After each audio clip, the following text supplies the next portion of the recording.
दोस्तों, अपनी दीदी की जिंदगी के सतत संघर्ष और योगदान को याद करने के लिए लता जी की छोटी बहन मीना मंगेशकर खड़ीकर ने 2 बरस पहले यानी लता जी के 90th बर्थडे पर उनकी स्मृतियों को एक किताब की शक्ल में लता जी को समर्पित किया था, जिसमें मीना मंगेशकर खड़ीकर ने उनके लिए किताब दीदी और मैं लिखी थी। इसमें उन्होंने लता दीदी के संघर्षों के बारे में बताया था।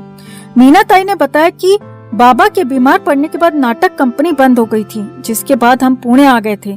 41 की उम्र में वो हमें छोड़कर चले गए। उस वक्त हम 5 लोग और उनकी देखभाल करने वाला कोई नहीं था। हम सबकी जिंदगी एक अजीब से अंधेरे के मुहाने पर खड़ी दिख रही थी। उस वक्त दीदी आगे आकर खड़ी हुई। 13 साल की उम्र से उन्होंने काम करना शुरू किया। वो फिल्मों में काम करती थी ताकि घर का राशन पानी चल सके। हालांकि उन्हें काम करना बिल्कुल भी पसंद नहीं था, क्योंकि उनका पहला प्यार तो संगीत था। दीदी इधर उधर म्यूजिक डायरेक्टर्स से मिलती, उनको अपने गाने सुनाती, पर कोई भी खास दिलचस्पी नहीं दिखाता। आखिरकार किसी तरह हरिश्चंद्र बाली ने उन्हें मौका दिया। दीदी ने उनके लिए 2 गाने गाए। फिर जाकर सबको पता चला कि दीदी गाना भी गाती हैं। मीना ताई ने इस पुस्तक के जरिए बताया कि दीदी ने आज तक कभी हमसे अपनी मायूसियां दुख जाहिर नहीं किया।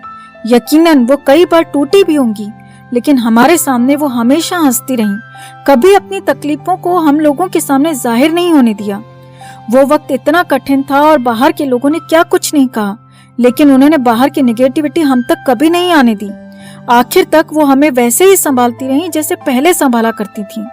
उन्होंने हम भाई बहनों को माँ बाप की तरह संभाला। बाबा के जाने के बाद बाबा की तरह खड़ी रहीं और माँ के जाने के बाद माँ बन गईं। लता दीदी ने हमारे लिए न शादी की, न बच्चे पैदा किए और न ही खुद का घर बसाया। बदले में उन्होंने हमसे कभी कुछ नहीं मांगा।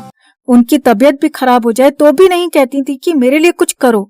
मैं उन्हें कुछ नहीं दे सकी, इसलिए मैंने सोचा कि उनके जन्मदिन पर उन्हें ये किताब भेंट करूं।